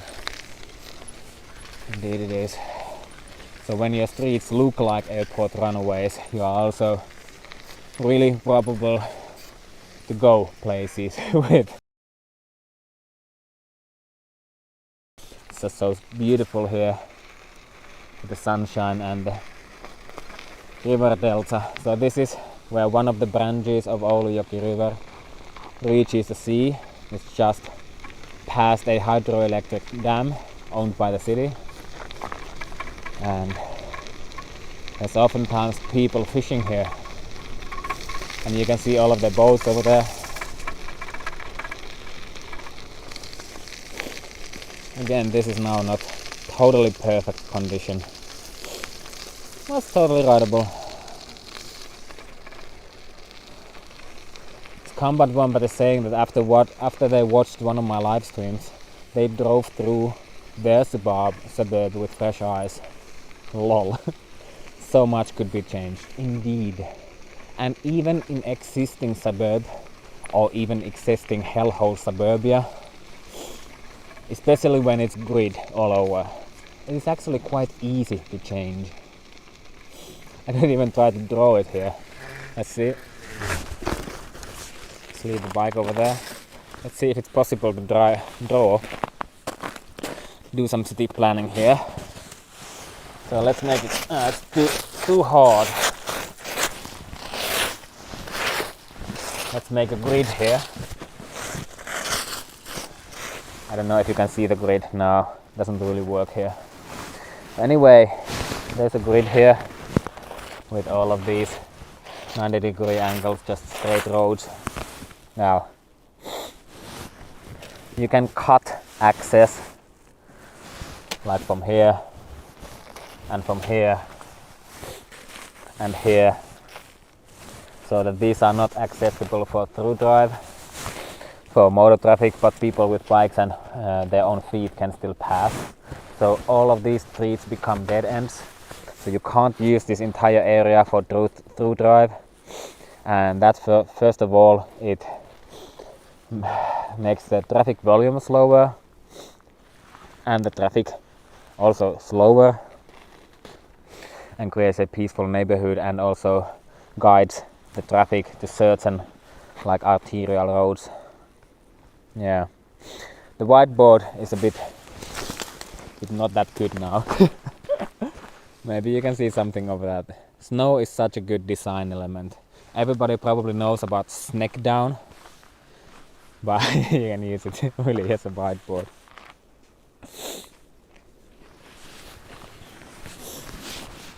Let's take some water.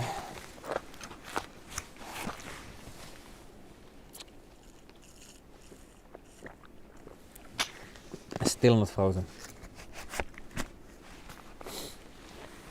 There's a couple of people fishing over there. Again, transmission is weak due to weak network connection. You're cycling. Yeah, exactly like you're saying, Combat One, but it keeps the traffic to local drivers. When you have the grid, which is all open to everybody, especially when you have the high traffic hours, traffic peak hours, traffic jam hours, especially then people in grid areas are just going to the next street and the next street and the next street to see if they can go through there faster. And with current routing services from Google Maps and so on, you can have that real time, I guess. And that causes a lot of unnecessary through traffic. So you could just take like, I think in Barcelona they are talking about super blocks, and you could try to apply that kind of thing into suburbia. So that let's say that you take an area of 9 or 16 or 25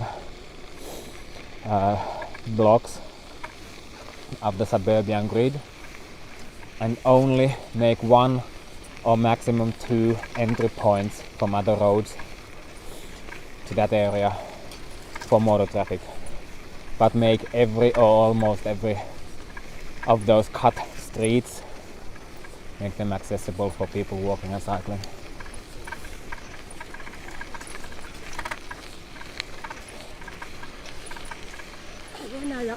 So you could continue on this path for 18 kilometers and actually much more towards Haukipudas, and it's all on the super maintenance class.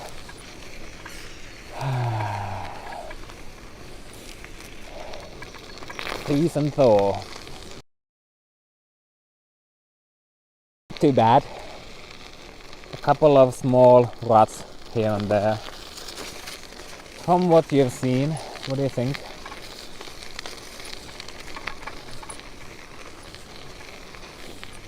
It's been almost 2 hours now. I'm surprised that there isn't any more problems.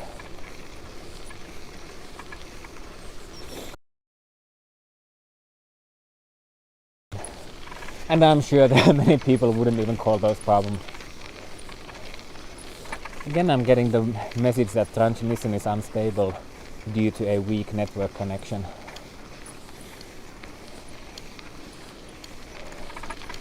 Also wondering if my battery will completely drain out soon.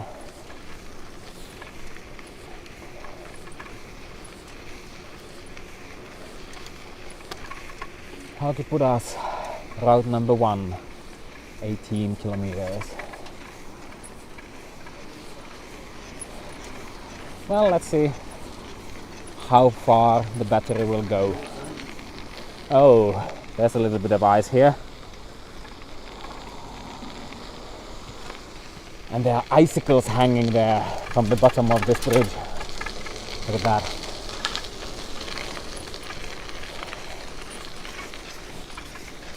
Combat one that's saying that the maintenance seems as high standard as ever. And Class is saying that it's mostly steady here. Frame rate is a bit choppy but not too bad. Here and there some loss of connection. Okay, happy to hear that it's not too bad. Just look at that. Would you like to cycle here? Or walk? Or ski? And the sun is warming you up. I think I'll need to go and buy some ice cream. Let's go here, it's just so beautiful. Now I'm really surprised that there's no melt here, because the sun is coming from over there directly onto the snowbanks. So you would imagine that this snow would melt. Then again, this bike path is angled towards the right, so maybe all of that water just stays there under the snow. It doesn't come onto the bike path. God, yes, so beautiful. So I'm hoping Combat One, but also you and the others can someday come over and see it with your own eyes and experience it with your own tires.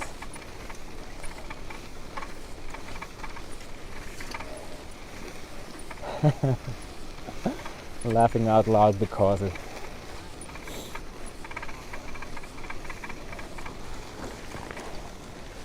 Yeah, once again you can ride single-handed or without hands. It's so hot outside, yeah. Yeah, it's too hot here as well. -2. Couldn't be so hot. No, I'm not complaining, no at all. It's perfect. Let's take a sudden turn to right from here. See how that bike path is like. They're building new residential housing here. This also used to be an industrial area and a port for ships. Lots of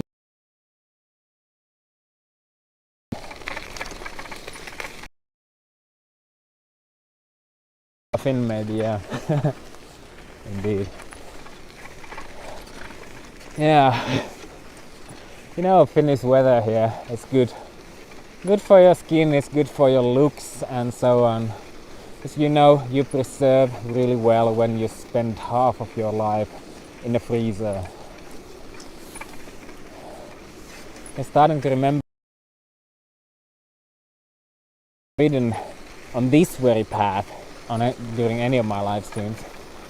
And since we have 943 kilometers of bicycle paths in the city, I'm sure we can find some where I have still not ridden during a live stream. I've of course cycled through all of them during my spare time and other expeditions and so on, but not during all of the live streams. Dear God, -2 degrees. Has the water not frozen in your eyeballs? Oh, come on, learn some basic human biology. Yeah, so the coldest I've ever cycled in was -41, and I would like to try colder, but I haven't been lucky enough yet to meet with such circumstances. I would absolutely love to try like -50 or -60. So when it's +30 or +40 or +50, and it probably feels like +200. So how does the water in your eyeballs not steam away? So being there is probably like being in a sauna where you can't get out of. So I mean, sauna is wonderful. It's always great to go there for some time, for like enjoy the 90, 100, 110 degrees Celsius air, and then just go jump in the snow or jump in the frozen lake. That's wonderful, but if I would have to like been a temperature of plus 40, plus 50. That's like a lukewarm sauna. So like the worst of the two worlds.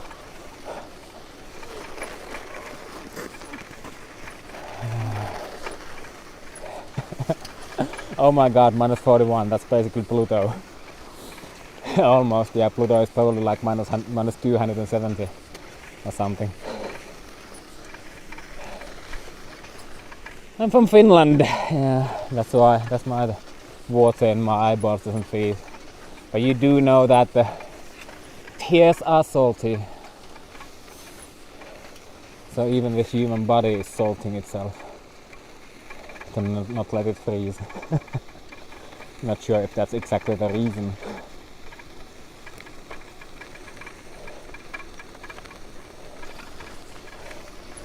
It's midnight there in Australia, and it's just like an ice cream. Yeah, I probably would. Oh, fucking hell, plus 25 would feel so hot now. I remember one time, it was April, probably 12 years ago, and I went to Istanbul for holiday, and it was plus 24 there, and I was fucking melting. I just used like a tank top or something, whatever you call that.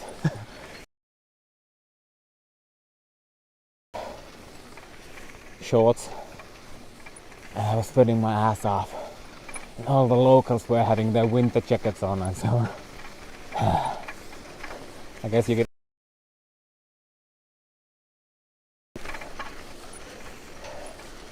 Lord Jason says that water has frozen in their eyeballs when it's minus 30. And they have a scarf over their mouth so the water rises to my eyes. But this weather you will be all okay if you're riding bike.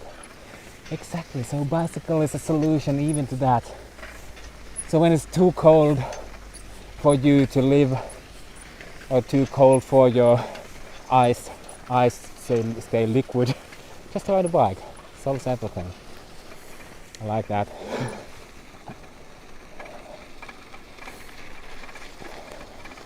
Buddha's saying it's 23 degrees still in Perth at 9 p.m. And can't but one but saying that's winter's day there. Wow.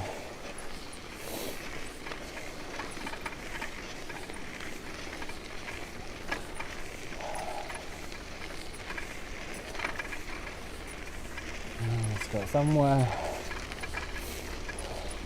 But yeah, when it gets to minus 20, 25, minus 30-ish, your eyelashes can freeze, and they can also freeze together, which is a wonderful feeling. I actually enjoy that.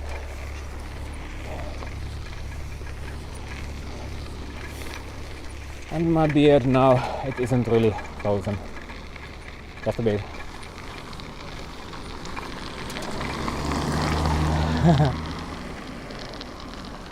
There we go, Lord Chasin also meant eyelashes, not the eyeballs. I was already wondering. I haven't really actually heard of anybody ever freezing their eyeballs and surviving. So here is one of the worst underpasses. At least the surface is quite bumpy here, but they've also taken the snow away. Much of that cleared the bike parking. Thanks. But this underpass is almost 60 years old, I think.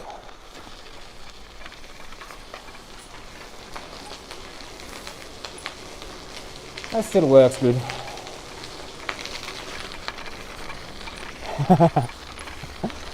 Yeah, freezing your eyelashes is much better than freezing your eyeballs. At least. You guys, also in Australia, if you ever have a chance to go like a big freezer with, let's say, a little bit moist eyelashes, have them freeze. Try out how it feels like. Of course, when you're cycling, it helps them to freeze when you got a wind chill.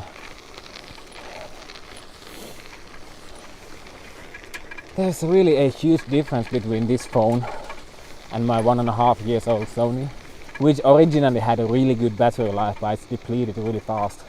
So this one has really really lasted already over 2 hours in negative temperatures. So that underpass I just went through, Carmet is asking if the tractors can really fit through that one. Yeah, they can. At least some of them. The problem with using maintenance tractors instead of those smaller wheel loaders type of machines, tractors are usually more efficient and you can have more weight on them, and thus you have more power to crush the ice and remove the ice and so on. But the problem with tractors is that many of the manufacturers nowadays are making them too high. So for example, that contractor that we spoke to, they have had to change the wheels and the tires, the smaller ones, to gain some lowness instead of height. And they've, at least in some tractors, they have had to remove the front suspension, which then again might cause other problems.